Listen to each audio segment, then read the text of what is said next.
गलत बयानबाजी पर रेशु का विरोध, निजी यूनिपोल कब्जे का आरोप। खबर पश्चिमी यूपी के जनपद मुजफ्फरनगर से है, जहां रेशु विहार चौक पर आयोजित प्रेस वार्ता में सत्यप्रकाश रेशु ने कुछ लोगों पर गंभीर आरोप लगाए हैं।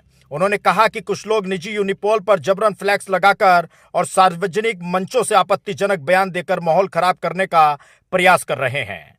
रेशु ने आरोप लगाया कि चौधरी चरण सिंह के नाम का गलत इस्तेमाल किया जा रहा है, जो उनकी विचारधारा और सामाजिक समरसता के खिलाफ है। उन्होंने कहा कि निजी संपत्ति पर बिना अनुमति कब्जा करना गलत है और इससे व्यापारियों को नुकसान हो रहा है। उन्होंने ये भी कहा कि चौक का नाम बदलने से पहले संबंधित व्यक्ति या परिवार को विश्वास में लेना जरूरी था। बिना सहमति ऐसा करना ठीक नहीं है।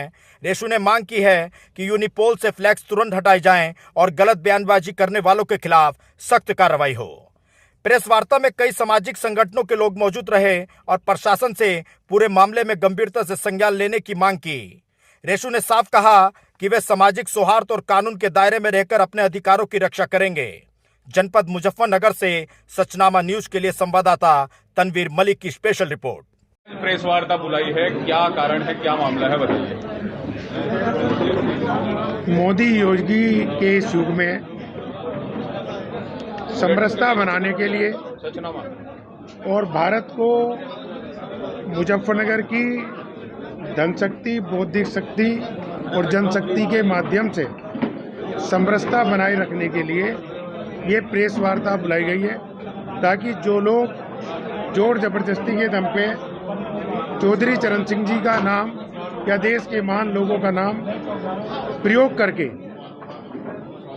वो यूनिपोल कब्जाते हैं या मुझे मिट्टी में मिलाने की बात करते हैं, उनकी किसी भी बात को सर्व समाज के लोग किसी भी सूरत में बर्दाश्त नहीं करेंगे। कौन लोग हैं जो आपको मिट्टी में मिलाने की बात कर रहे हैं, खुल के बताइए। उनके बारे में आप भी जानते हैं और मैंने भी सुनी है। वे उनमें से विशेष रूप से धर्मवीर बालियान के नाम से एक जाट समाज के स्वयं को अध्यक्ष बताते हैं, जो कि बहुत ही अभद्र भाषा का प्रयोग भारतीय संविधान के हिसाब से प्रयोग करते हैं। और ये भाषा जाट समाज के नाम पे जिस तरीके से उन्होंने प्रयोग किए, जाट समाज के 99% लोग उनके साथ नहीं है और उन्होंने भी उनकी इस भाषा का विरोध किया है। आज सर्व समाज के लोगों के साथ आप बैठे हैं, किस तरह की कार्रवाई की रणनीति बनाई है? हम लोगों ने ये नीति बनाई है कि जिन लोगों ने ये फ्लैक्स उतारी है, जिस सम्मान से उन्होंने लगाई थी और जिस सम्मान से उन्होंने उतारने का वादा करा था, उसी सम्मान से उस फ्लैक्स को उतारें, ताकि उनकी बात भी और हमारी बात भी बनी रहे। और जो ये कहा गया कि मेरे से कुछ लोगों ने बात करी, ये बात बिल्कुल गलत है। ज़्यादातर लोगों ने, जो 2-3 लोग हैं, हमेशा धमकाने की, डराने की बात करी, जिससे मैं न डरा और ना उनके धमकाने में आया। कोई तहरीर भी आपने दे रखी है, कोई कार्रवाई हुई इस पर? बिल्कुल, मैंने तहरीर माननीय मुख्यमंत्री जी को के यहाँ दी थी, माननीय प्रधानमंत्री जी के यहाँ दी थी। उस पर पुलिस ने कार्रवाई भी करी, लेकिन क्या कार्रवाई करी मुझे नहीं मालूम। उस कार्रवाई से पहले ही डॉक्टर संजीव बालियान के माध्यम से जिला अध्यक्ष राष्ट्रीय लोकदल आदरणीय प्रिय संदीप मलिक जी ने ये वादा कर दिया था कि ये फ्लैक्स 24 तारीख को चौधरी साहब के जन्मदिन के बाद हम स्वयं उतार देंगे। तो वादा खिलाफी हुई आपके साथ? बिल्कुल हुई थी। मंत्री कपिल देव से भी आपकी मुलाकात या बात हुई? मेरी बात कपिल देव जी से भी हुई। कपिल देव जी किसी मीटिंग में व्यस्त थे और उन्होंने ये कहा था कि मैं कॉल बैक आपको करूंगा, लेकिन अक्सर उनकी कॉल बैक आती है। ये पहला अवसर रहा कि जब उनकी कॉल बैक नहीं आता। तो दोबारा बात करने का प्रयास नहीं किया आपने? इतना समय नहीं था कि मैं दोबारा उनसे बात कर पाता, क्योंकि कल की ही ये बात है जब मैंने उनसे बात की। अब आगे की रणनीति क्या है आप लोगों की? तो क्या आश्वासन मिला है आगे की रणनीति? इन सब लोगों से ये आश्वासन मिला कि भारत की अखंडता बनाए रखने के लिए हम सर्व समाज के लोग एक साथ हैं और किसी भी गलत काम के विरुद्ध एक साथ होके भारत की सभ्यता, समरसता को बनाए रखने के लिए अपनी बात को वैधानिक रूप से सबके समक्ष कहेंगे। ठीक। कार्यवाही के लिए माननीय मुख्यमंत्री जी को, प्रधानमंत्री जी को और जिला प्रशासन को जो भी एक कानूनी कार्यवाही होती है वो भी इस पे हमने करी है। नगर में राज्य मंत्री भी हैं कपिल देव अग्रवाल और यहाँ के नगर विधायक भी हैं, उनका क्या स्टैंड है इस मामले में? उनको भी इस बारे में संपर्क किया गया और वो व्यस्त थे, वो मेरी बात तो नहीं सुन पाए, लेकिन एक वक्ता को अभी मैं सुनवाऊंगा, उनकी बात आज उनसे हुई है, पहले भी उनसे बात हुई है। देखी रहे और वहां से आए 2 विद्यार्थी, उन सबके साथ आप सबका स्वागत करते हैं चौथे स्तंभ का लोकतंत्र के। और मैं दोनों विद्यार्थियों से निवेदन करूंगा कि मंत्रोच्चारण के साथ आज इस प्रेस कॉन्फ्रेंस का शुभारंभ करें दोनों विद्यार्थी। त्यागी समाज से, शहरी समाज से, ब्राह्मण समाज से, अग्रवाल समाज से, राजपूत समाज से, विभिन्न धर्मों से और विभिन्न जातियों के लोग आए हैं ताकि भारत की एकता और अखंडता की लड़ाई को, संघर्ष को हम प्रबुद्धता पूर्ण तरीके से लड़ सकें और भारत को विश्व महाशक्ति बना सकें। हमारे बीच में आर्य समाज के अशोक कुशवाहा जी हैं, मैं उनसे भी निवेदन करूंगा कि अपना वक्तव्य प्रेस की समक्ष रखें। चुका हूं आप लोगों के सहयोग से, जो मैंने प्रेस में आपको लिखा हुआ है, जो बिना नाम के थे, जिनकी कोई पहचान नहीं थी, ये सब आप लोगों के आशीर्वाद के कारण संबंध हुआ, आज संभव हुआ। आज इस प्रेस कॉन्फ्रेंस की जरूरत इसलिए पड़ी कि जब हम मोदी और योगी के शासन में रह रहे हों और कुछ लोग मिट्टी में मिलाने की बात करते हों, तो ये बात बिल्कुल भी सहनीय नहीं है, ये पूरा अपराध है। और ये बात हम सब मिलके ऐसे लोगों को भगवान से सद्बुद्धि देने की प्रार्थना करेंगे और यदि संघर्ष करना पड़ा तो संघर्ष भी करेंगे।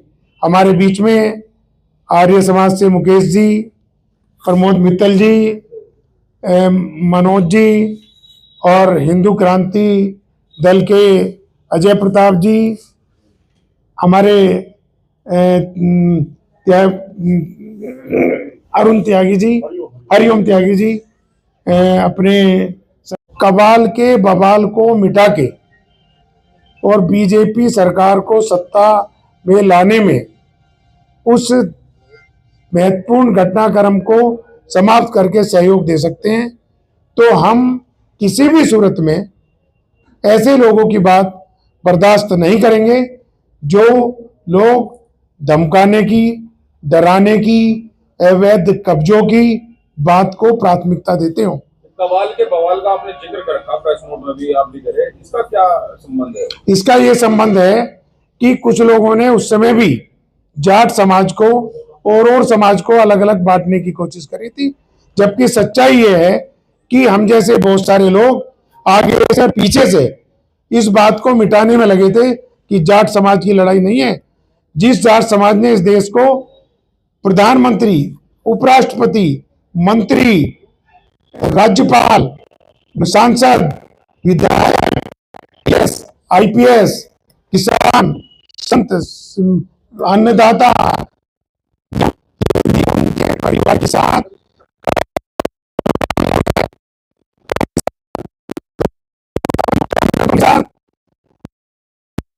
तो लोग अपनी बात की भी दम रखते हो, राजनीतिक दम भी रखते हो और प्रशासनिक दम भी रखते हो। इसलिए मैंने प्रेस नोट में लिखी जो फ्लैक्स है ये सब ये नगर पालिका की तो वो दे रहे हैं टैक्स, लेकिन PWD और सिंचाई विभाग इन सब से NOC नहीं है। हाँ, मेरे परवेश भाई ने बहुत अच्छी बात पूछी है। कम से कम 10 से 15 जाट परिवार रेशो एडवर्टाइजिंग से जुड़े हैं और पूरे के पूरे होर्डिंग की व्यवस्था को उनमें से 3, 4, 5 लोग देखते हैं। जरा जिन भाई ने भी ये बात कही है वे इस बात को चेक करा लें कि रेशो एडवर्टाइजिंग कितना टैक्स देती है। और मैं रेशो एडवर्टाइजिंग नहीं, रेशो एडवर्टाइजिंग के अलावा जो एडवर्टाइजिंग एजेंसीज हैं किसानों के खेत में लगा के सिंचाई विभाग में लगा के, नगर पालिका में लगा के, रेलवे में लगा के कितना टैक्स देती है। आपको खुशी होगी इस बात की कि भारत में एक समय में सबसे ज्यादा जीएसटी देने वाली रेशो एडवर्टाइजिंग कंपनी थी। सबसे ज्यादा टॉप करा था हमने पूरे भारत में, जो है। आपने बहुत अच्छी बात पूछी है। मैं और अपने भाई लोगों को दूं इस संबंध में बोलने के लिए, या क्वेश्चन आंसर का सेशन एक बार कहते हैं, या जो लोग अवैध कब्जे करने की कोशिश करते हैं उन लोगों को भगवान सद्बुद्धि दे। इसलिए सर्व समाज की ये प्रेस कॉन्फ्रेंस बुलाई गई है ताकि भारत की एकता और अखंडता को मुजफ्फरनगर की जनशक्ति, धनशक्ति और बौद्धिक शक्ति के माध्यम से विश्व महाशक्ति बनाया जा सके। हमारी सोच, हमारी मौज, हमारी व्यवस्थाएं भारत के उन महान लोगों के पराक्रम पे, उन सभी धर्मों के पराक्रम पे टिकी हुई है जिन्होंने बहुत सारे त्याग तपस्या करके हम सब लोगों को मार्गदर्शित करा। कहने के लिए बहुत सारी बातें हैं, पर हमारे बीच में विश्वपाल जयंत जी जो कोटद्वार करुणाश्रम से आए हैं, वो चौधरी चरण सिंह जी के बहुत ही निकट व्यक्तित्वों में से एक हैं और उसी स्थान पे भारत का नाम भारत रखा गया। मैं आदरणीय विश्व जयंत जी से, जो हम सबके प्रेरणा स्रोत भी हैं, विश्वविख्यात हैं और आधुनिक भीम के नाम से जाने जाते हैं, मैं निवेदन करूंगा विश्वपाल जैन जी से कि इस समाज को एक रखने के लिए अपना मार्गदर्शन और प्रेस को संबोधित करें। रेशू चौक 20-25 साल पहले जब यहाँ अकेला घर हमारा हुआ करता था बियाबान जंगल में, तो ये हमने नहीं रखा, ये आप लोगों ने रखा जिसका नाम, ताकि बाहर से आने वाले लोग अपने गंतव्य को, जो आसपास कॉलोनियां बनी हैं, उनमें आराम से पहुंच सके। कुछ लोगों ने कहा कि इसका नाम चौधरी चरण सिंह चौक रख दिया जाए, जिसका हमें कोई ऐतराज नहीं था। उन लोगों ने कोशिश भी करी, लेकिन जनता जनार्दन ने ये बात स्वीकार नहीं करी और इसका चौक सरकारी सिस्टम में, तहसील में, पुलिस में, सब जगह धीरे धीरे रेशू चौक बनता चला गया। जो है ये एक सौभाग्य की बात रही और सबसे खुशी की बात ये रही कि चौधरी चरण सिंह जी के नेतृत्व में मुझे पलने का, बड़ा होने का मौका मिला। उनकी नीति थी कि छोटी लकीर को कभी मत बिछानो, बल्कि बड़ी लकीर खींच के दिखाओ।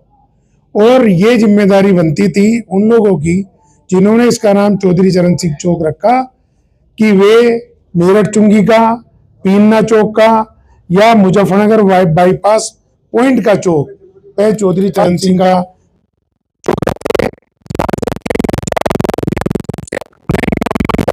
महत्वपूर्ण बात यह भी है कि जिन लोगों ने चौधरी चरण सिंह जी के जन्मदिन पे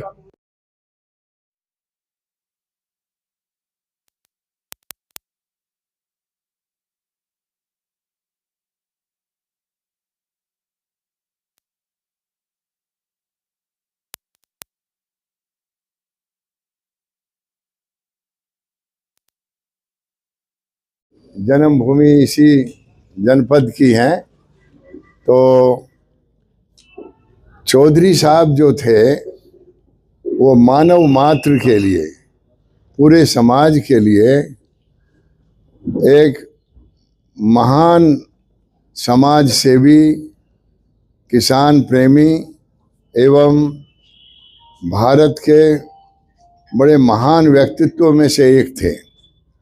बड़े राजनीति में होते हुए भी बड़े विद्वान थे। मैं आपको एक घटना सुनाना चाहता हूँ कि मैं गुरुकुल महाविद्यालय ज्वालापुर का स्नातक हूँ, हरिद्वार का। जब हमने वहाँ शिक्षा पूरी करी तो दीक्षांत समारोह हुआ, उसमें चौधरी चरण सिंह जी को बुलाया गया। उस समय चौधरी साहब उत्तर प्रदेश के मुख्यमंत्री थे। जब उनको बुलाया तो दीक्षांत के लिए बुलाया, लेकिन उत्तर प्रदेश में बड़ी उथल पुथल थी राजनीतिक, तो वहाँ पर लोगों ने, बहुत लोग आए, करीब 10-20 हजार आदमी थे कि चौधरी साहब आज जरूर बोलेंगे राजनीति के ऊपर। तो मेरा भी सौभाग्य रहा कि मुझे भी उनके हाथ से जो है उपाधि प्राप्त हुई थी। और जब उनसे लोगों ने खड़े होकर कहा जी आप कुछ बोलिए आज की राजनीति पर, उन्होंने कहा देखो मैं इस महान संस्था में आया हूँ जो स्वामी दर्शनानंद जी का लगाया हुआ पौधा, और हम जैसे, उन्होंने ये शब्द कहा, हम जैसे राजनीतिक लोगों को यहाँ बुलाना ठीक नहीं था। यहाँ तो बड़े बड़े महर्षियों को आना चाहिए, लेकिन यदि मुझे बुलाया है तो कोई भी राजनीति का एक शब्द भी मैं इस प्रांगण में नहीं कहूँगा, और यदि आपको सुनना है तो बाहर। और वो वेद और वेदांत पे बोले, मैं भी था और सारे बड़े बड़े विद्वान थे, सब आश्चर्यचकित हो गए कि ये राजनीतिक व्यक्ति हैं या वेद और वेदांत का विद्वान है। तो वास्तव में चौधरी साहब का जो है व्यक्तित्व हर मानव मात्र के लिए था, कोई जाति से विशेष नहीं थे। जितने हमारे ऋषि मुनि हुए हैं, जितने हमारे महापुरुष हुए हैं, किसी भी जाति में उनका जन्म हो गया तो ये नहीं कि उसी जाति के थे। विश्व के अंदर आज बहुत बुरी स्थिति है हमारी हिंदुओं की, सनातनियों। आप बांग्लादेश के समाचार सुनते होंगे, किस तरह से हमारे हिंदू भाइयों को पकड़ पकड़ के बांध के जिंदा जलाया जा रहा है। तो ये स्थिति है, हमें आज संगठित होने की जरूरत है। छोटी छोटी बातों में इस तरह से आना गलत बात है। मैं तो सभी को संकेत करना चाहता हूँ और उन्हीं भाइयों को भी कहना चाहता हूँ जिन लोगों ने ऐसा व्यवहार किया, हम सब एक हैं, चाहे वो कोई भी जाति में हो, किसी भी बिरादरी में हो, लेकिन हमको एक होना पड़ेगा। यदि हम सब एक हो करके संगठित हों तो हम आगे बढ़ेंगे।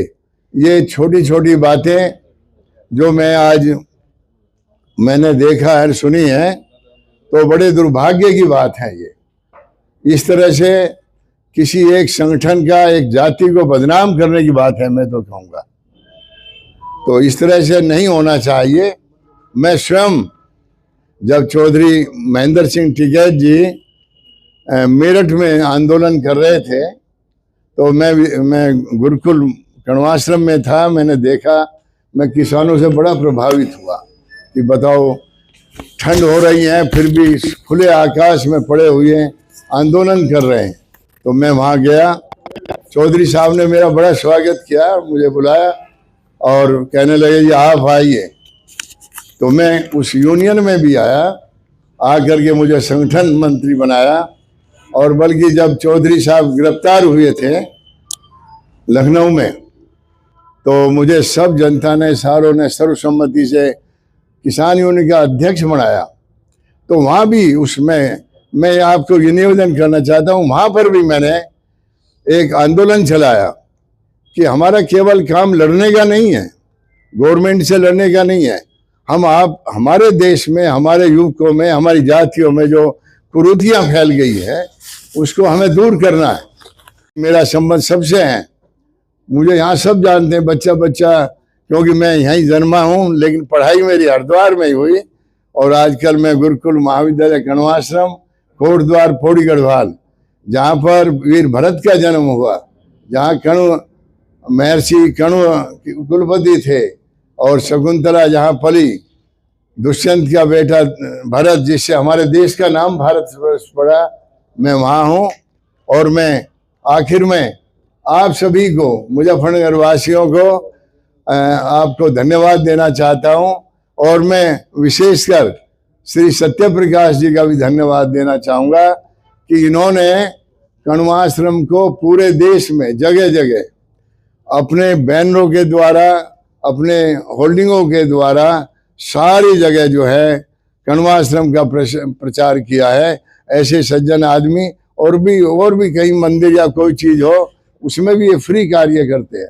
तो हमें सबको जो है एक हो करके, और हमें लड़ना नहीं है, हमें उनको भी बुला करके उनको सद्बुद्धि देनी है कि वो भी जो है इस गलत मार्ग को छोड़ के प्रेम भाव से हम करें। आज समय है, जरूरत है, आज बहुत जरूरत है कि हम एक हो जाएं। एक नहीं होंगे तो आपस में हम कमजोर पड़ेंगे। तो मैं ज़्यादा न कहता हुआ आप लोगों से सबसे यही निवेदन करूंगा कि जो है इस मौके के अंदर जो है हम सब एक हो करके और समाज को मजबूत करें, राष्ट्र को मजबूत करें। चौधरी चरण सिंह